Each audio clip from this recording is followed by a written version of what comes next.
Hello everyone, welcome back. Today we're going to be talking about which auto-ranging system that's usually in the reticle is easier to work with, okay? So there's two of them that I've used from Primary Arms. Now, Primary Arms is not the creator. They purchased the rights to use it from a different company called X-Logic. And I've done videos in the past explaining how the auto-ranging works. But today I want to focus on these two systems and talk about some of the pros and cons and help you figure out which one might be better for you, and also to give feedback to the designers of these two systems so that, going forward in the future, they have that information for when they come up with the future designs. Okay? So the first one that they've used is the one I've had on my first Primary Arms scope, right? You can see it here, and basically, let me see if I can hold it steady. It's a ladder off to the right of the bullet drop compensator. There it is. I'll see if I can pause this. There it is right there. That's a good image. Okay, so that's a ladder.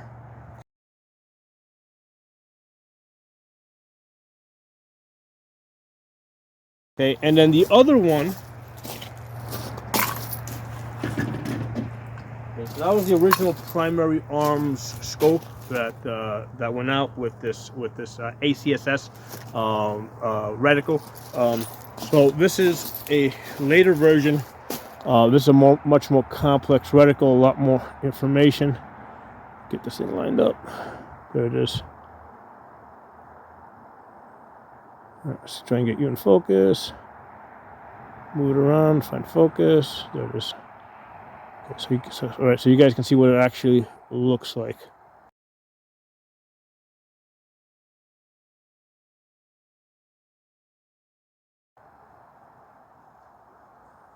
Okay, so it's got a bullet drop underneath the horseshoe, and then it's got the auto ranging to the side. And that one I've actually taken out. Okay, so that's what this one looks like. All right, so basically it gives you a mill grid down here, which is great because you can take mill measurements. You got 15 mils going vertical, and then a total of 10 mils going horizontal. But off to the side here, you have the auto ranging. So the way it would work is if the foot of a man goes here and his head goes up there, he's at 300 yards. Okay, and you can also range him from the belt up. So if his belt goes there, right in the middle of that line, and his head goes up there, you would also know he's at 300 yards. If his belt is there in the middle of that one, his head's up there, he's at 400 yards. If his foot's here and his head is over there, he's at 500 yards. Okay, so that's how you use the auto ranging. But you can not, this is, I'm not sure what to call this. Let's call this the wing system, because it looks like you got wings over here, right? So this is like a wing auto ranging ladder. So versus the original one, right? So this is the wing one over here, right? So you've got your horseshoe there, you got your wings going out to the side, and you got the mill grid down here. It's called a Griffin grid. The first one that I showed you guys, right, which has the original ladder, the way that works is, it's a much more simple design. It's a much more compact design, where the foot goes there, and then let's say if his head goes there, he's at whatever 500 yards. If his foot's here and his head's all the way up there, he's at whatever, let's say 600 yards. I don't have numbers in this. But basically the foot goes here, and then you figure out where the head ends up, and that helps you figure out the range, the distance that your man is at, and you can also confirm that putting it on the width of the shoulders, right? So if you look at these bars going horizontally here, so from shoulder to shoulder, if it's here to here, let me just give this thing some numbers. So let's call this, just so that I have something to refer. So let's say that's 3, 4, 5, 6, okay? And then we'll do the same here. We'll call it 3, 4, 5, 6. Okay, this way I have something to refer by. So if his foot is here and his head ends up here, he's at 500 yards. Okay, so this is a much more compact system versus this. And the other thing I have found, now, first of all, let me tell you guys how I test this out. I removed the scopes from these uppers, all right, from these rifles. I removed it, and I did a video when I went out into a touristy area with lots of people moving around, okay? So not just people standing around, right? Because a lot of times the way people will test it, they'll take a cutout of a silhouette of a person, and they'll put it downrange, and that's really easy to use because now you have a stationary thing downrange, okay? But if you take this out into the real world, where you've got people moving around, right? Because people don't stand still for very long. When you got people moving around, you'll find that it's, you know, it's a little bit more difficult to use. Not that it's difficult, but it just takes a little bit more work to use it, which is natural. So between these two systems, okay, out in the, you know, again, having removed the scopes from a rifle, having, you know, going out into a touristy area. The reason why I went to a touristy area is because, one, you got lots of people moving out at different distances from, let's say, 100 yards all the way out to 1,000 yards. They're moving around, they're doing different things, they're facing different directions. And also in the touristy area, people have cameras out, they're video recording. So it does not look unusual for me to have what appears to be, you know, a camera, right, or the scope, because remember, the scope removed from the upper just looks like a camera. So it doesn't look strange if I'm holding this out, looking at people, you know, in the touristy areas, right? So that's a good place to go and test this out. So when I went into the touristy area with the scope, and I was putting it on real people that were moving around at different distances, okay, what I found with this wing system here, right, with this one over here, is as people were moving around, is like I'm moving the scope back and forth, right? So is he at 400 yards? You know, no, he's too small. So now I'm moving this back and forth sideways to figure out if he's at 400 yards or 500 yards or 600 yards.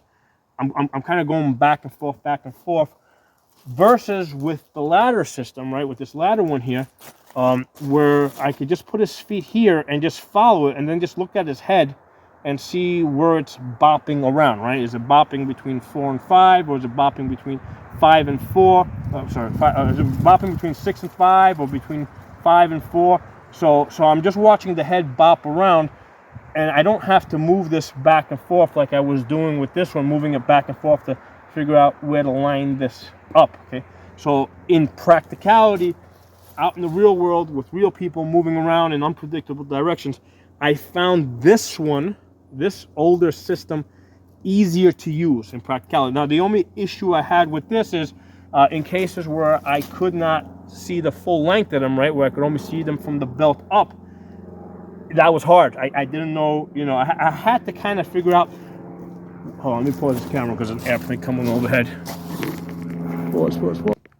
Okay, so what I was saying is that in instances where I could only see them from the belt up, with this one here, it was easier to figure that out because I could put the belt there and the head would go there, and I would say, oh, my person's at 400 yards, okay? But with this one, I didn't know where the belt was, so what I would suggest as an improvement is on the opposite side, put a line over here, right, at the halfway point, so that you know that you can put the belt here and then figure out where the head ends up. Is it at 500 yards, or is it 400 yards, or 300 yards, or 600 yards?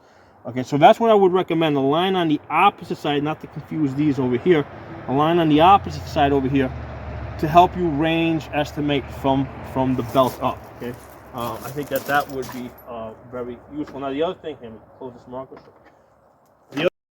Hey everyone, I want to cut in here on the video because I was thinking about this. I don't want to delete it out because I think that it may have a, you know, there might be some possibilities to work with it. But the problem that I had with the belt on the opposite side here is great. You know, at 600 yards, the belt's going to be here. But if he's at 500 yards, the belt is going to end up being up here. If he's at 400 yards, the belt's going to probably end up being over here somewhere, and if he's at 300 yards, the belt is going to end up being over here. So this sort of ends up creating a ladder on the opposite side for the belt, and this may work or may not work. This is probably something that would have to be tested out. You know, practically in the real world again with people moving around. But I think that this is what would be required to take this simple ladder system to the next step. I think where you can, you can add an auto ranging from the belt up feature. You have to add these additional lines here to on the opposite side to range estimate from the belt up. So let's go back to what we were saying. Another thing that I found really useful is I could, especially if they were facing towards me or away from me, I could get an instant confirmation on the shoulder width. Okay, so if I had somebody's, let's say, foot here and their head came up to here, I could see that, okay, they're 500 yards, but then I could immediately, without having to move the scope too much, check the width of the shoulder to get a confirmation that their width matched up to this line over here. Okay, so that was, again, that was a lot easier and faster to do. With this one over here is what I found is, okay, I did, let's say, a height check. Let's say the foot went here, head went there, he's at 400 yards, but then I have to move my scope to here to figure out, okay, so I got to move from here.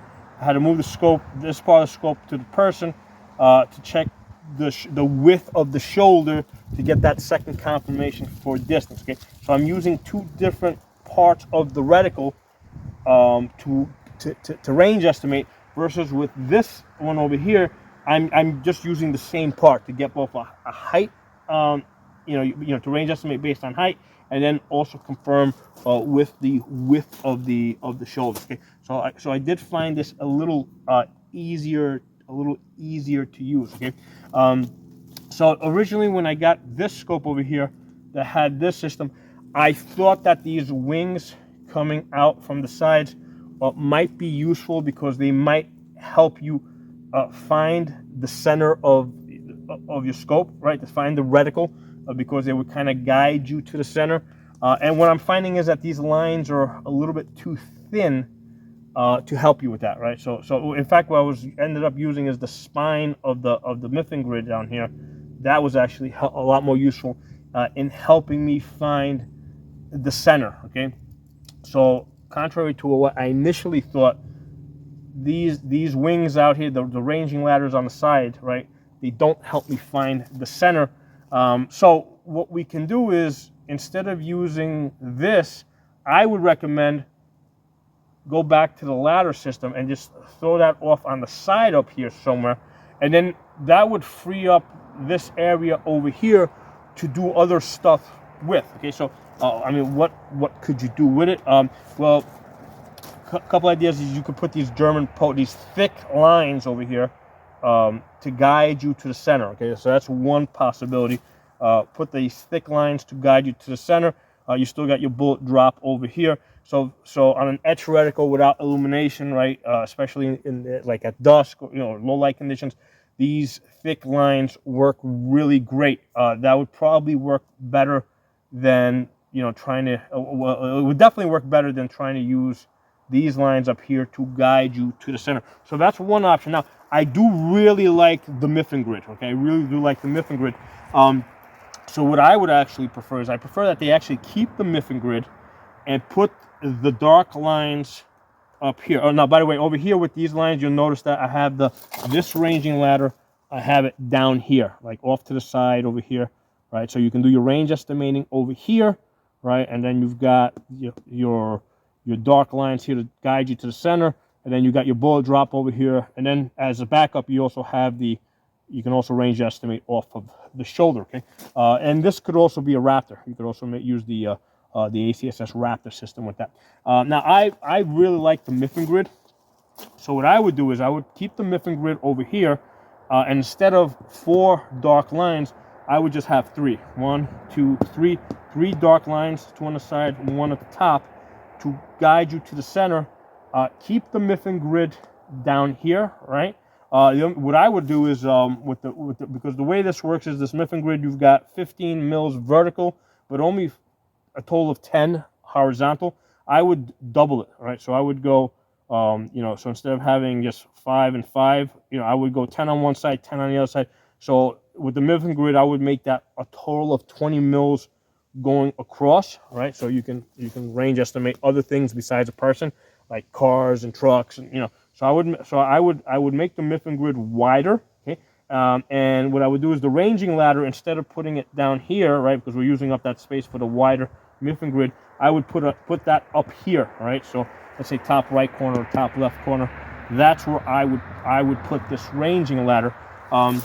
So now we've got the benefit, right, in the system of you've got, you got the horseshoe, right, for your CQB distance. You've got these dark lines to bring you to the center really fast.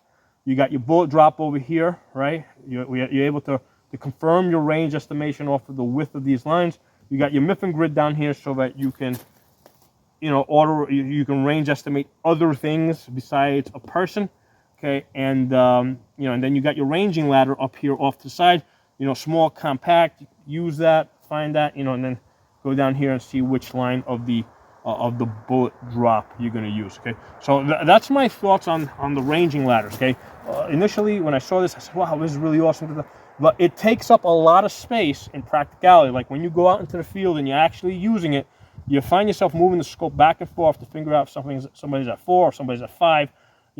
Whereas with this, you just put the foot here and then you just kind of see where their head ends up. I find this just in practicality with real people, this is easier, easier to use. Now, one of the things I learned from Dimitri, talking to him, the designer of this reticle system, if somebody's head's bopping around because let's say they're running or jogging or whatever, they're moving, like if I'm not sure if he's like at 6 or at 5, go with the closer one. Okay, so when not sure, right, because somebody's moving around, their head's jumping all over the place, go with the closer one, because what's going to happen is most people, when I did a separate video on this, most people are going to aim center mass.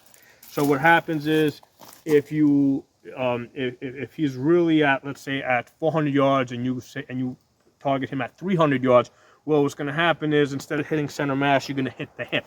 Okay, but if he is at let's say he's at 400 yards and you estimate him at 500 yards, your bullet's going to go over his head, right? If you typically aim center mass. So we're not sure, right? Because the head's bopping around, go for the go for the closer number, okay? The closer distance.